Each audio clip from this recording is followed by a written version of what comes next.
Yan guys, panoorin natin to guys. So, ito guys, binuhat guys. Ito daw yung tradisyon ng kasal sa kanilang lahi. So, hindi natin alam kung ano kayang klaseng lahi ito mga kaibigan. No? Ayan o, binuhat na mga kaibigan. Ayan, for the first time kasi. Ngayon lang ako makakita ng kasal na ganito. Ayan. Binuksan. Binuhat po mga kaibigan. So, bihira lang po kasi tayo makakita ng ganitong kasal. So, parang ano siya mga kaibigan, no? Parang manubo style, diba? Pero, maski naman mga kaibigan, kasal ng manubo, hindi po ako nakakita.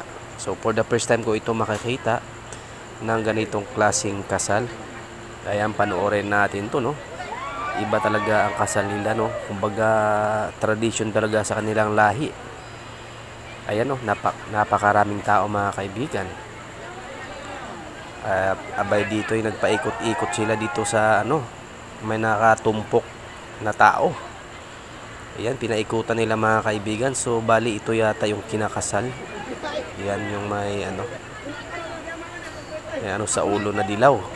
Ayan, so parang yung babae mga kaibigan isa nasa gitna siya, di ba? Ano to, parang kumbaga parang pahulaan. Di ba, huhulaan siguro mo yung yung kasal o yung partner mo. So baka may promo to or may premyo. So ayan, ikot lang sila ng ikot mga kaibigan.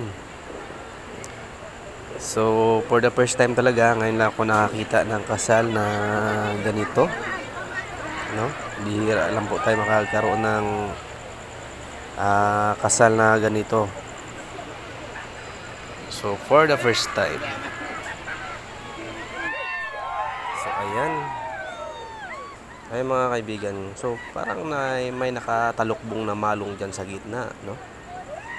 So, kumbaga parang yun yung yan dyan yata yung babae mga kaibigan. Ayan, titingnan natin. Kasi mangyayari ito sa mga kaibigan mangyayari ito sa probinsya. Kasi tradisyon to nila. Pero meron ako naririnig dito na dati na pag nagkasal yung mga ibang tao, yung manubo o ganito daw ang ginagawa nila. Ayan. So parang enjoy din yung kasal nila mga kaibigan. Ayan. Tagal namang ikot nila.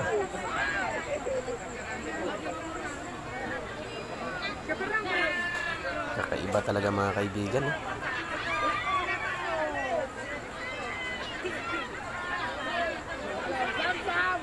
Ayun. Ang tagal.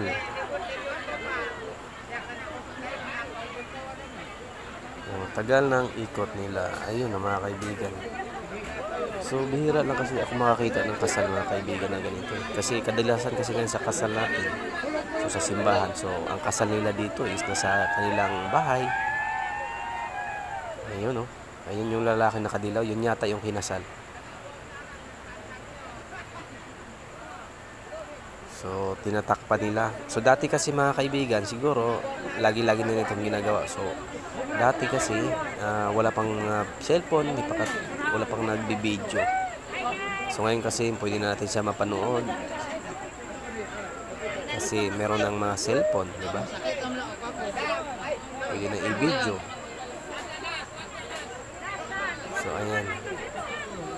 So ayun itong mga lalaki. So hindi ko alam mga kaibigan, so bakit sila umiikot? Sa dami ba naman mga kaibigan, daming umiikot talaga, di ba? Pero isa lang yung kinasal na yan.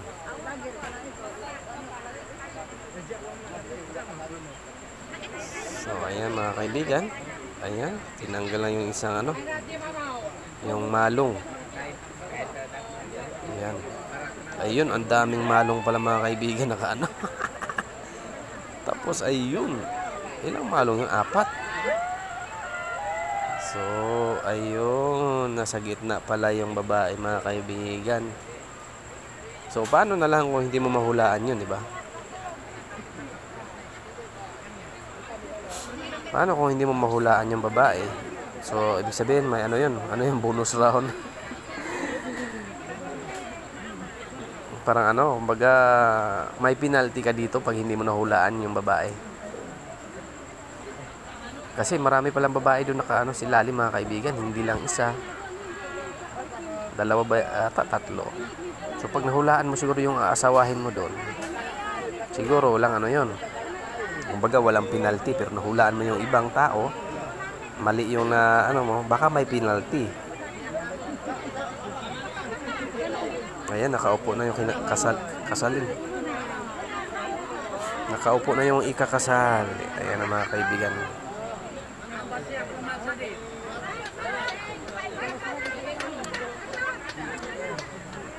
Pag sa tribo talaga mga kaibigan, kahit ilang years na yan, yun pa rin talaga ang sinusunod nila.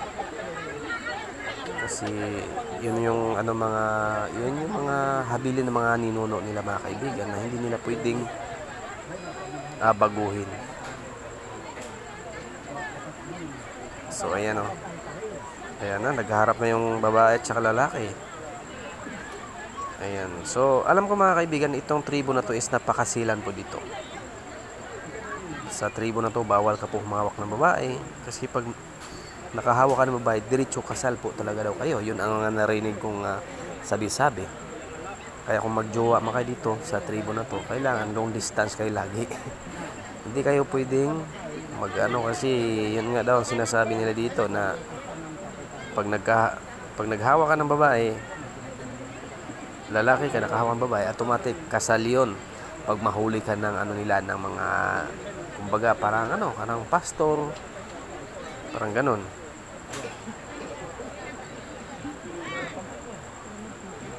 So ayan na mga kaibigan, panoorin nga natin to kung ano ba talagang ganap dito sa kasal nila.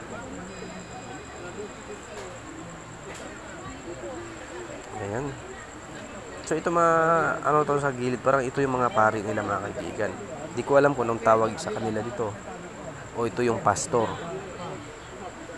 Ito lang yung may karapatan na magkasal ng isang tao.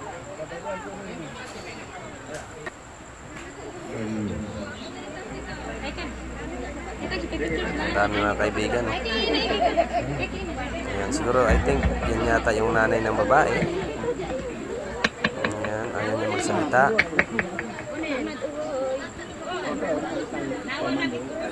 Ayan, no.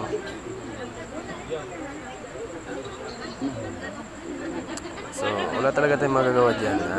Dyan talaga papunta yung mga anak natin, bawa. Eh, tayo hindi naman, dyan din tayo galing.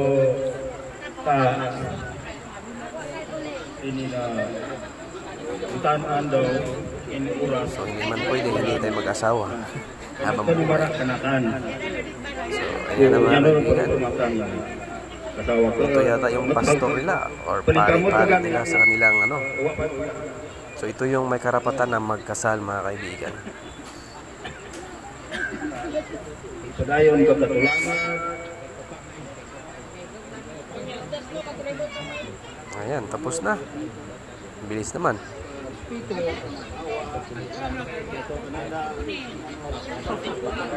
Daming tao mga kaibigan nanonood. Saan lugar kaya to?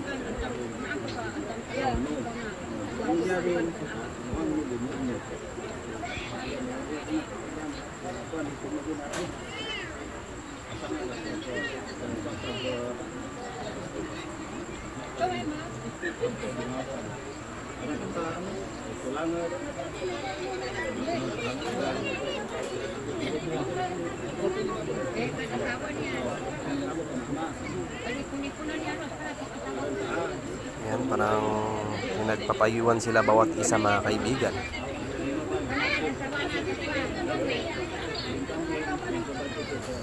Diba? Kakaiba talaga yung ano, yung tradisyon ng Pilipino. Hindi talaga pwedeng tanggalin yan kasi yun na talaga ang nakatala